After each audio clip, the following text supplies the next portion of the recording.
उनके साथ तुम्हारा विवाह होगा। अच्छा, तो एक शख्स के साथ विवाह करूंगा प्रभु। प्रभु ने कहा मांगो। बोले आपको मेरा पुत्र बनकर के आना पड़ेगा। मेरी अब बात कर लो। मांगा तो क्या मांगा बोलो? मांगने वाले की कमी में नहीं है दुनिया में। भगवान ने कहा तथास्तु।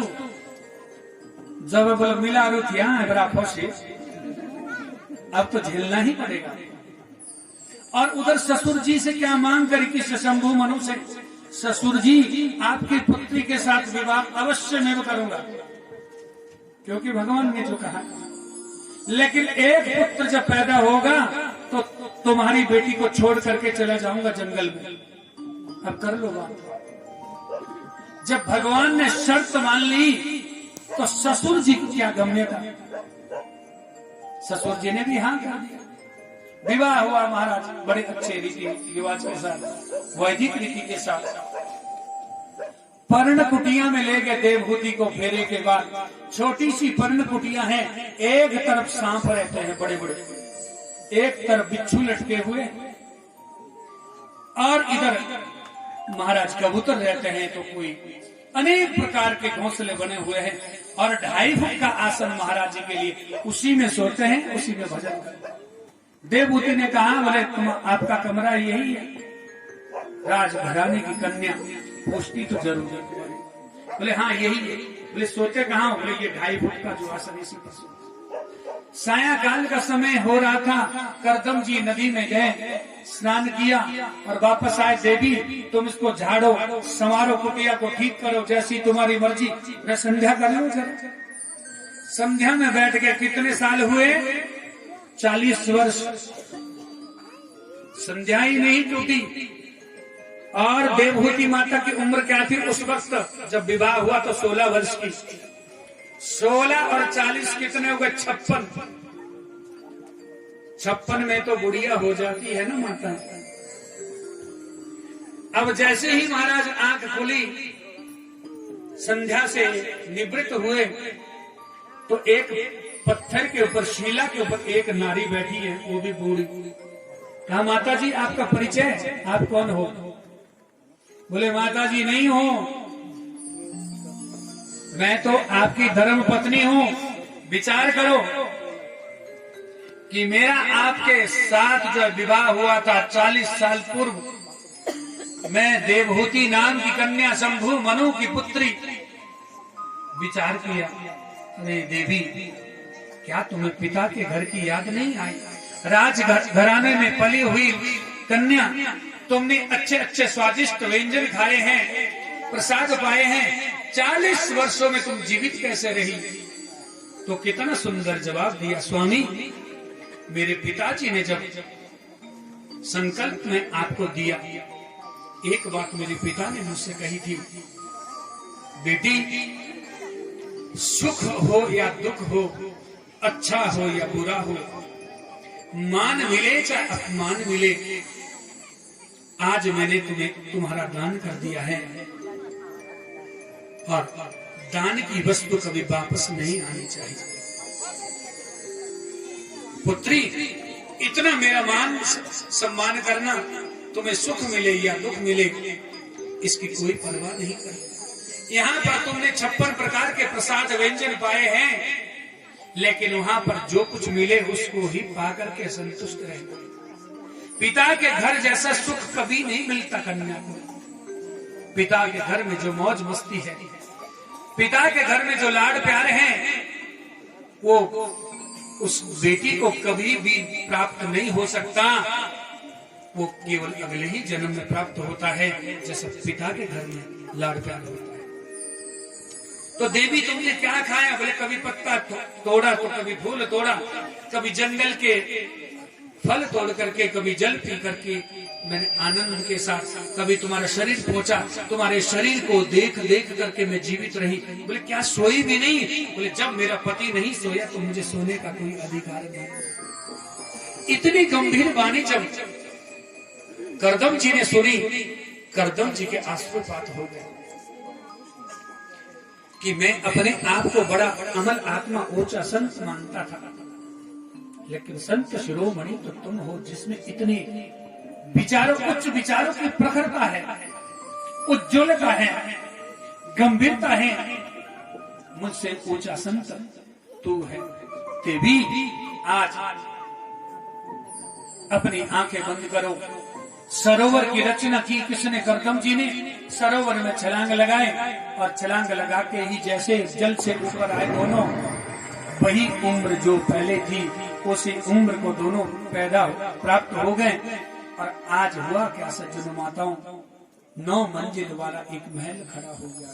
किसके सामने? देवहूति माता के सामने। उसमें लाखों दासियां हैं, लाखों दास हैं। जिस प्रकार से पिता के घर में सुख था, ऐसे ही सुख करदम जी ने भी दिया। पति कौन है? जो पत्नी की रक्षा सुरक्षा अच्छे ढंग से करे, उसका नाम पति है। लेकिन आजकल हम क्या सुनते हैं? बोले ये तो इसका गुलाम हो गया। लेकिन गुलाम नहीं है, वो भी किसी के कलीजे का टुकड़ा है जो आपको दान में मिला है।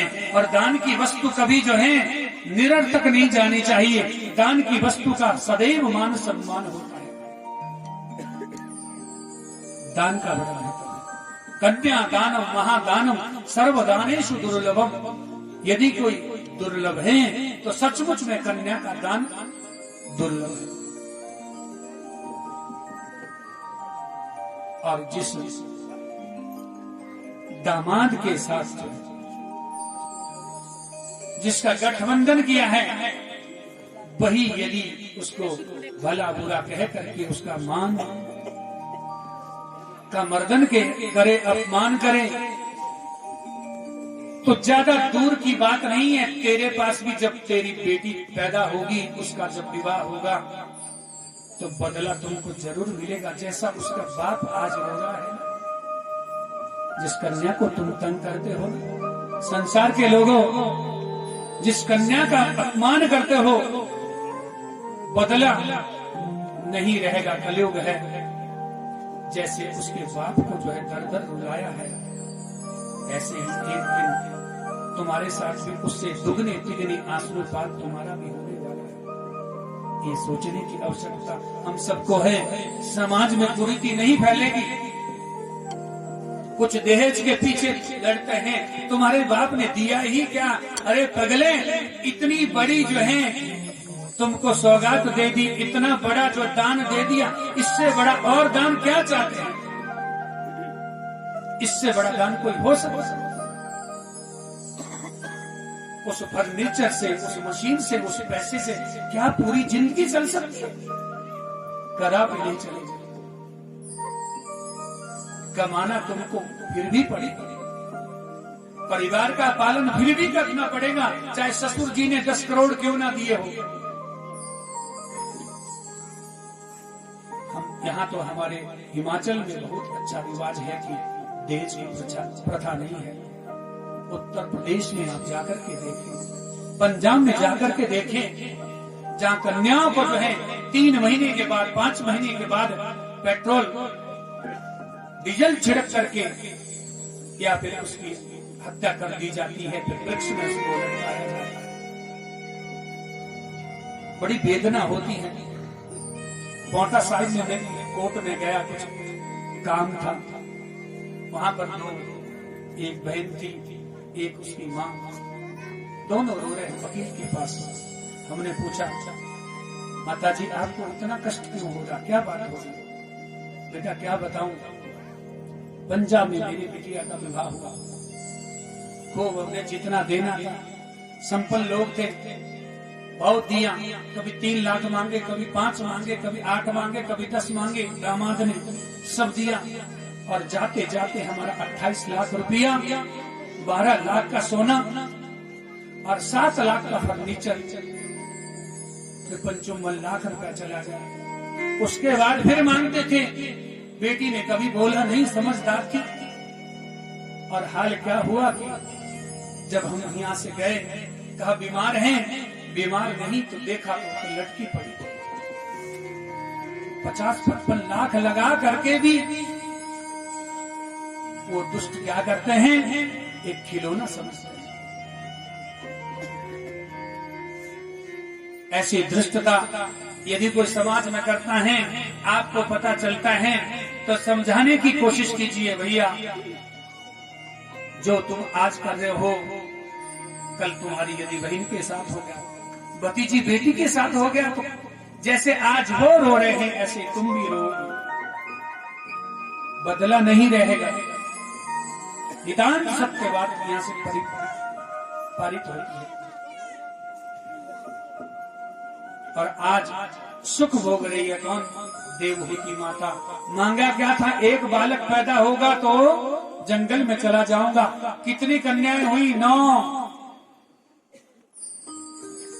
भगवान की मर्जी के बिना पत्ता नहीं होता। क्या लोग कहते हैं मेरे पास 5 कन्या, मेरे पास 7 है, बस अब तो ऑपरेशन करवाएंगे। अरे यदि भाग्यवान व्यक्तियों को लक्ष्मियां मिलती है, प्रकृति जब है तो पुरुष है। यदि प्रकृति ना हो, खेत ही ना हो, फसल कहां से उगाएंगे? इनको भोज मत समझिए, क्योंकि यत् नार्यस्तु पूज्यन्ते रमते तत्र देवते। जहां पर नारी का जिस घर में मान सम्मान होता है, वहां पर लक्ष्मी बार बार चक्कर काटती है। और जहां पर लक्ष्मी का अनादर होता है, जिस दिन कन्या आती है ना घर में, वो साक्षात लक्ष्मी होती है। वर क्या होता है? नारायण। एक ही दिन में 2 आपके पास लक्ष्मी नारायण जब आ जाते हैं, और हम लोग क्या करते हैं विवाह में? कितनी गंदी बात है। इसलिए बोल रहा हूं क्योंकि मैं भी पहाड़ का ही आदमी हूं, मैंने ज्यादा महसूस किया, देखा है। जिस घर में लक्ष्मी आ रही है उस घर में शराब पिलाई जा रही है। जिस घर में लक्ष्मी आई है उसमें मांस पकाया जा रहा है। क्या घर में लक्ष्मी टिकेगी? बोलो। उसके स्वागत के लिए क्या होना चाहिए? मिष्टान पकवान होने चाहिए। लेकिन बदले में खून की नदियां बह रही है। क्या लक्ष्मी वहां रहेगी? खाक लक्ष्मी नहीं रह सकती। जब भी परेशानियां हैं दुनिया में, अरे एक दिन छोड़ दो, केवल एक दिन छोड़ दो विवाह का, बाकी खाना किसी ने खा लो, लेकिन उस दिन लक्ष्मी नारायण का प्राकट्य आपके घर में हो रहा है। बड़े समय के बाद बेटे का विवाह होता, अच्छे घर से अच्छी धर्म पत्नी मिलती है, अच्छी कन्या मिलती है, अच्छी हो या बुरी, लेकिन लक्ष्मी के रूप में उस दिन आ रही है। उस दिन तो परहेज करना चाहिए, बलि नहीं देनी चाहिए। अच्छा लगे तो ग्रहण कर लेना, नहीं तो यही छोड़ देना। इस बात को फिर से बोलो। और सजन माताओं, 9 कन्याओं का जन्म हुआ। 10वीं जो संतान हुई वो कपिल देव जी के रूप में प्रकट हो गए। बोले कपिल जी महाराज की। कपिल जी ने क्या बनाया? सांख्य शास्त्र, स्टैटिस्टिक्स। इसके उद्गाता कौन है? कपिल जी। कपिल जी ने ही इसका जो है क्या किया था? इसको बनाया था।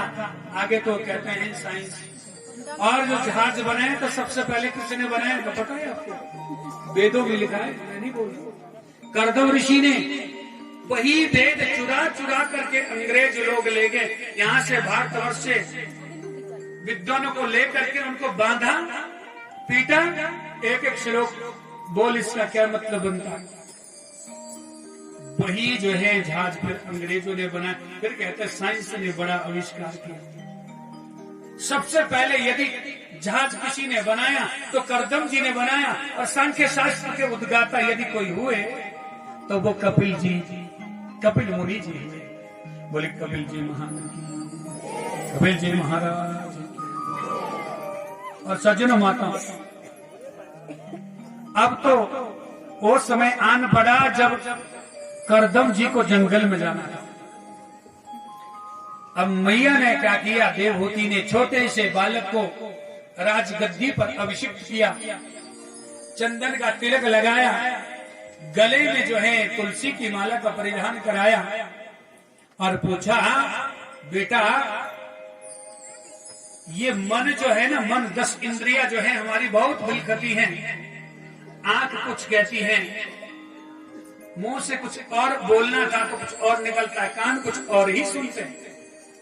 ये 10 इंद्रिया जब बिलख जाए तो बेटा क्या करना चाहिए? देवहूति माता को कबीर जी ने बड़े सुंदर शब्दों में समझाया, मां बंधन हमारे शरीर का नहीं होता, बंधन हमारे शरीर का होता है, मन का बंधन नहीं होता मां। और इसलिए जब भी ये 10 इंद्रिया बिलख जावे तो मां क्या करना, एक ही मुख बना करके श्री कृष्ण के चरणों में, चरण रूपी पिंजरे में बंद कर देना, तो कभी जाने का नाम ही नहीं लेगा। देखिए बंधन किसका हुआ? मन का। गधे का एक नाम है बैशाख नंदन। क्या नाम है? बैशाख नंदन। बैसाख में गधा चरने जाता है महाराज, बहुत बड़े मैदान में, तो चरता है, आगे जाता है, पीछे देखता है, क्या मैंने सारा मैदान चल लिया। और बैसाख में तो घास नहीं है, तो हष्ट पुष्ट होता है महाराज। अब श्रावण में वही खेत चल रहा है, तो चर्बी बहुत जाता है, आगे पहुंचा, पीछे देखा मैं तो कुछ भी नहीं चरा। ये तो वैसे का वैसा है, क्योंकि सावन में तो घास बहुत है। तो बंधन किसका होता है मां? मन का होता है। और एक समय की बात है, एक गांव में एक धोबी रहता था। धोबी सारे ग्राम वासियों के कपड़े ले जाकर के नदी में धोता था। किसके ऊपर? गधे के ऊपर। अब जब तक धोबी मामा कपड़े की सेवा करता, धोता, तब तक गधा महाराज कहाँ चला जाता, पूरी फसल को चट कर देता। गांव वालों ने कहा, भैया हमारे कपड़े मत धोना, सारी फसल तेरे गधे ने खा ली। अब धोबी सोचता है, यदि मैं ये वस्त्र का धोने का कार्य बंद कर दूं तो मेरी आजीविका ठप हो जाती है, क्या करूं? एक दिन धोबी ने कहा, बस 1-2 दिन दे दीजिए। समझता है ठीक है, नहीं तो अपने पर लाद करके 3, 4, 10 चक्कर लगा दूंगा, काम नहीं छोड़ूंगा महाराज। गांव वालों ने कहा ठीक है। गया महाराज धोबी, गधे के ऊपर कपड़े लदे हुए हैं, जब तक लदे हुए तब तक एक जगह रहता है और रो रहा है महाराज। उधर से एक संत का पदार्पण हुआ। संत ने कहा, धोबी मामा सब ठीक तो है, क्यों रो रहे हो? क्या करूं गुरुजी, इस गधे ने तो मेरी आजीविका ही बंद कर दी। हुआ क्या, जब जैसे ही मैं वस्त्र उतारता हूँ और जब तक इसको साफ करता हूँ नदी में, वापस जब तक आता हूँ तब तक सारे गांव वालों की फसल खा लेता। इतनी बात, एक पेड़ के पास संत ने कहा, इस गधे को पेड़ के पास ले जाओ। पेड़ के पास ले गए और पेड़ के पास उसके गले से ऐसे रस्सी घुमाए 5 बार। गधे रस्सी तो नहीं थी, ऐसे ही हाथ घुमाया 5 बार। बोले अच्छा मैं चलता हूँ। बोले जब खोलना है तो बोले ऐसे 5 बार फिर कर लेना। अब गधे ने क्या सोचा कि मैं बन गया। कपड़े उतारे, साफ किए, धोबी मामा बड़ा प्रसन्न घर आया और संत का शुक्रगुजार किया। ये बंधन केवल हमारे मन का होता है, चंचलता किसकी होती है? हमारे मन की होती है। शरीर तो इससे सदा सर्वदा अलग रहता है। कि राधे तेरे चरणों की गर धूल जो मिल जाए, श्यामा तेरे चरणों गर धूल जो मिल जाए, सच कहता हूँ प्यारे, तकदीर बदल जाए। राधे तेरे चरणों की, श्यामा तेरे चरणों की गर धूल जो मिल जाए, श्यामा तेरे चरणों की। हे मन बड़ चंचल है, कैसे तेरा भजन करूं? हे मन बड़ा चंचल है, कैसे भजन करूं? जितना इसे समझाओ, जितना इसे समझाओ, उतना ही भजन आए। राधे तेरे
Thank you.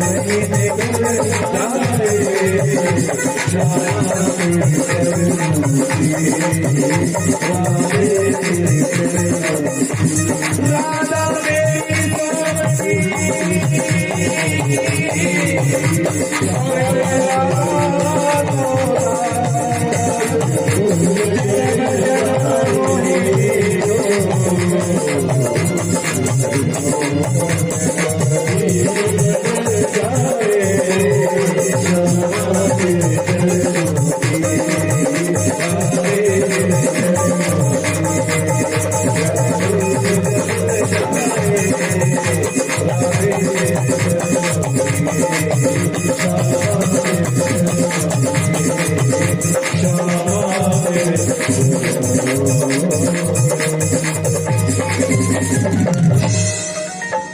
वृंदावन बिहारी लाल की जय।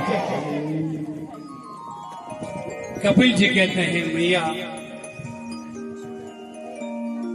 भगवान को पहचानना सीखो, जानना सीखो। कैसे जानेंगे? श्री रामचरितमानस में भी बड़ा सुंदर वर्णन किया है कि जाने बिना ना कोई प्रतीति,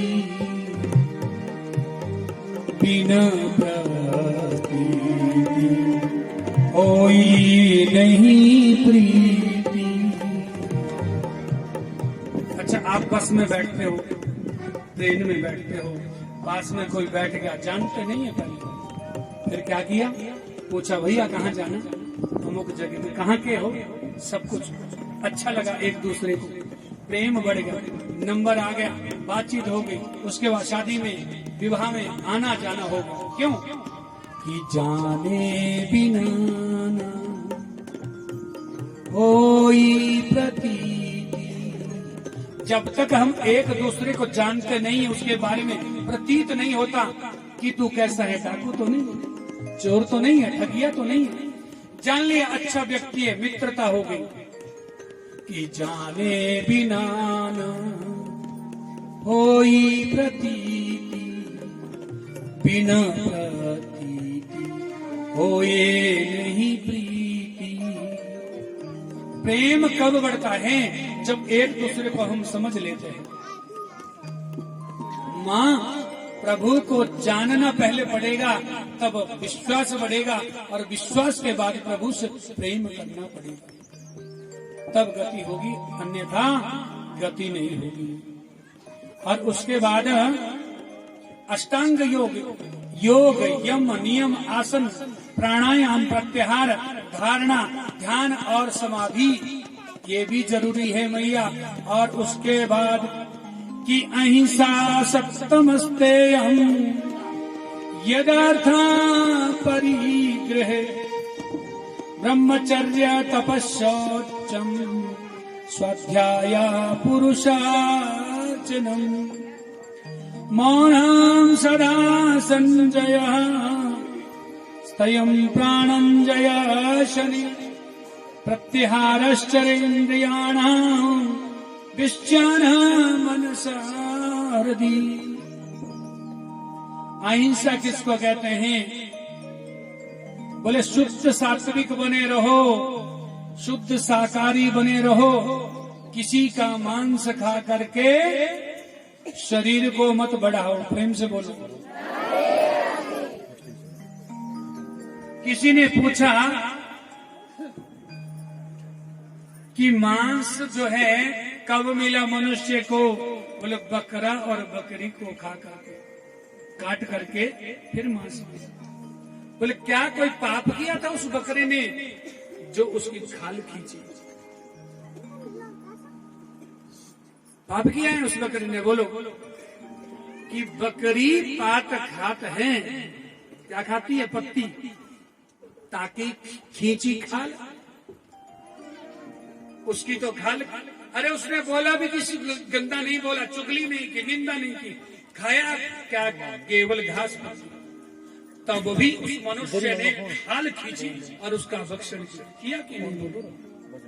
और जिस मनुष्य ने झूठ भी बोला, कपट भी बोला, खाल भी खींची है, पाप भी किया है, ताके मती उसकी गति क्या होगी सोचो, प्रेम से बोलो। अगर इस बात को समझ में आ जाए तो जो ये बोलते हैं, बाकी तो सुनता मैं बात दो गुरु जी तुम्हारा गुलटीन साड़ी नहीं। हाँ, दांत नहीं है तो भी कुछ भी नहीं है, ले पौटा आ जाएंगे वहां डेंटल कॉलेज में लगा लेंगे, लेकिन छोड़ नहीं सकते। ये मांसाहार जो है हम नहीं बताते, हम भी बताते हैं व्यासपीठ से, तो बोलना ही पड़ता है। कई जगह पूरे गांव के गांव, क्षेत्र का क्षेत्र जो है भागवती जी को सुन करके क्या हो जाते हैं, शुद्ध सात्विक हो जाते हैं। इस बकरी का उदाहरण ले लेना और घर में सोच लेना, बोले जिसने निंदा नहीं की थी, चुगली नहीं की थी, किसी की निंदा नहीं सुनी थी, क्या अपने उस छोटे से बाड़े में तो बंद रही बेचारी, और फिर उसको जो है इतनी यातना दी। पाप दुष्कर्म कुछ नहीं किया और इसने खाल खींची, तो इसका क्या हाल होगा, विचार करने का विषय है। और बोले मौन भी रहने का विषय है क्या, जीवन में कभी कभी मौन भी रहना चाहिए। ये नहीं कितने गे रोशे किसके साथ रुकते आजकल लोग, ज्यादातर अपनी पत्नियों के साथ। वैसे तो पत्नियां भी रोकती है, मैं दोनों ही पक्ष को कहूंगा। तो मौन वो नहीं हुआ, वो तो क्रोध हुआ। तो बोले जितना 10 दिन में आप खेत में काम करो, जितनी हमारी कोशिकाएं काम करने से टूटती हैं, उतना पल भर के क्रोध करने से टूटती है। प्रेम से बोलो। इसलिए कभी क्रोध मत कीजिए, क्रोध से भी हमारा शरीर खराब हो जाता है। बोले भक्तवत्सल भगवान की। तत्पश्चात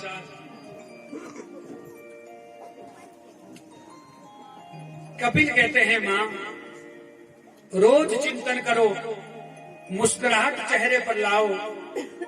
यदि आप प्रसन्न हो गए तो परमात्मा भी कहेंगे कि मैंने अच्छे व्यक्ति को संसार में भेजा है।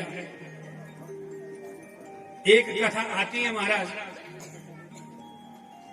कैसी कथा है, ले प्रसन्न रहो, आजीविका खूब धन कमाओ, खूब दान पुण्य करो,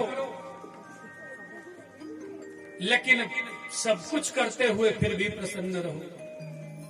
एक कथा आती है महाराज, दृष्टांत आता है कि किसी गुरुजी के पास कोई सेठ गया। गुरुजी उम्र हो चली 70 वर्ष की, आज तक कहीं मंदिर में नहीं गया, मंदिर को बनाने के लिए कभी दान नहीं किया, कभी पुण्य नहीं किया, घर में ब्राह्मण नहीं जिमाया, गौ का दान नहीं किया, तीर्थों की यात्रा नहीं की, 70 वर्ष का हो गया हूं, प्रभु कोई उपाय बता दो। गुरुजी ने कहा कितना धन है, बोले कोठियां भरी पड़ी। अच्छा, इतना धनवान है। सेठ जी ऐसा किया करो कि कभी कभी सोमवार को, मंगलवार को, सोमवार को शंकर भगवान के मंदिर में, मंगलवार को हनुमान जी के मंदिर में जाकर के एक सोने का सिक्का या चांदी का सिक्का दान किया करो। उससे तुम्हारा सारा धन जो है धीरे धीरे दान में भी लग जाएगा, सब कुछ तुम्हारा सही होगा। सेठ ने सुना, अच्छा गुरुजी सही। घर पहुंचा, 3 दिन के बाद मंगलवार था, मई जून का महीना था महाराज। हनुमान जी के मंदिर में बहुत भीड़ लगी हुई थी। कतार में सेठ भी खड़ा है, रुपया ऐसे हाथ में बंद कर रखा है। रुपया को देखता है, अब तो लाइन में नंबर आने वाला है मेरा, अब तो जाऊं मंदिर, अब तो जाऊं। जैसे ही महाराज दान पात्र के पास पहुंचा, गर्मी का महीना था, बहुत पसीना पड़ा हुआ था हाथ में, कहता है रुपया क्यों रोता है, नहीं दान करूंगा। ये हाल है दुनिया का। नहीं कर सकता, तू तो रो रहा है, तेरा मन ही नहीं कर रहा है मुझसे दूर होने। सेठ जी ने माथा टेका और वापस पहुंचे महाराज, गुरु जी के पास पहुंचे। क्या हुआ सेठ जी? बोले महाराज क्या बताऊं, रुपया का इतना मुझसे प्रेम है कि जब तक दान करना था इतना रोया कि यहाँ से भी मेरे हाथ से जो आश्रुपात हो रहा। बोले अच्छा। गुरुजी ने सोच लिया क्या इसको धन से बड़ा प्रेम है। गुरुजी ने फिर क्या उत्तर दिया, बोले रुपया दान नहीं कर सकता तो मानसिक पूजा कर ले मन से। ये तो बढ़िया सब्जेक्ट है, क्या कैसी करनी है महाराज? बोले बेटा ऐसा करना, सुबह जल्दी उठना, हाँ गुरुजी, फिर स्नान करना, हाँ गुरुजी, स्नान करके बैठ जाना ऐसे पलथी मार करके, हाँ गुरुजी, फिर आंखें बंद करना, हाँ गुरुजी, फिर भगवान से कहना भगवान जी मैं आपका स्नान करा रहा हूँ, तिलक लगा रहा हूँ, आपको वस्त्र पहना रहा हूँ, फिर मैं आपको दूध का बहुत बड़ा गिलास लगा रहा हूँ, उसमें शक्कर डाल रहा हूँ। अरे मन से ही तो करना है सर। मानसिक पूजा बोले बहुत फलदायी होती है। गुरुजी ने कहा तू नहीं दे पाएगा, क्यों? बोले ये रुपया तेरे से प्रेम जो करता है ये नहीं जाना चाहता तो मन से कर ले। सेठ ने सोचा अब तो महाराज मिल गई जड़ी। करता गया 6 महीने हो गए, 7 महीने, 2-3 सालें हो गई, मानसिक पूजा होती चल रही है, होती गई।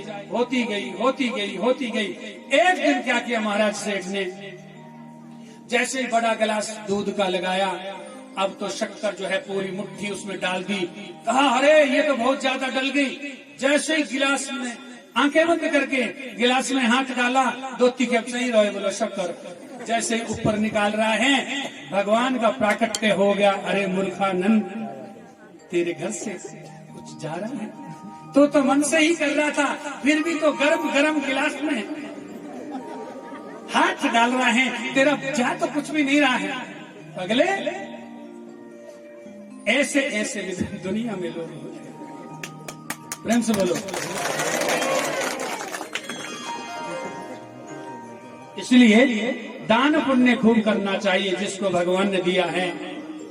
यहाँ मंदिर के निर्माण के लिए दानियों की मेरे पास सूची आई है।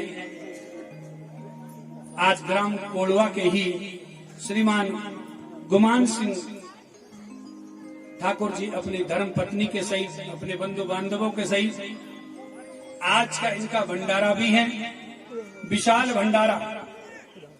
और शिरगुल महाराज और बिजट महाराज जी के मंदिर निर्माण के लिए 5101 रुपये का दान भी किया। प्रेम से बोलो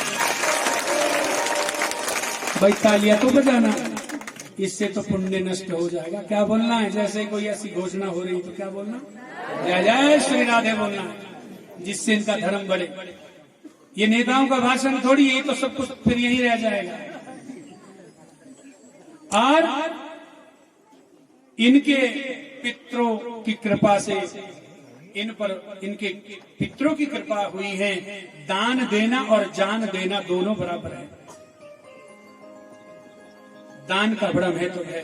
और मंदिर के लिए जो दान करता है सज्जनों माताओं, जब तक मंदिर में वो मूर्तियां रहती हैं तब तक उस परिवार को उसका फल मिलता है। प्रेम से बोलो। राजा महाराजा संपन्न क्यों हुआ करते थे? वो कुएं बनाते थे, बावड़ियां बनाते थे, विद्यालय बनाते थे, रास्ते बनाते थे, मंदिर बनाते थे, तभी उनके पास धन ऐश्वर्य हुआ करता था। और उसके बाद एक दानी सज्जन और हैं, वीरेंद्र मेश्वान जी ने भी 2100 रुपए का दान भागवत जी के लिए, जय जय श्री राधे बोलिए। और दान दे के धन बढ़ता है, विद्या का दान दे करके विद्या बढ़ती है, और दान दे करके धन भी बढ़ता है। प्रेम से बोलो।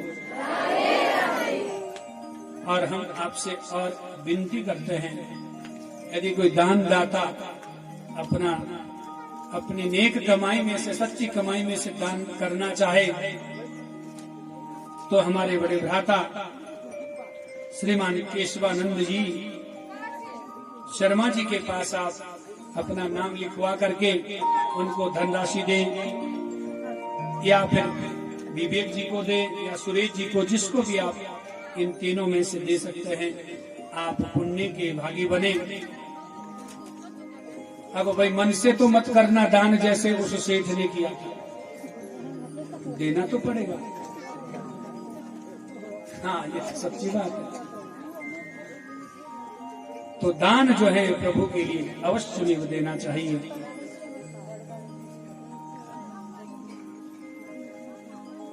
और सज्जनों माताओं, देवहूति माता ने फिर पूछा, बेटा फिर बाहर आकर के तो बड़ा कष्ट होता होगा, गर्भ में आनंद है ना।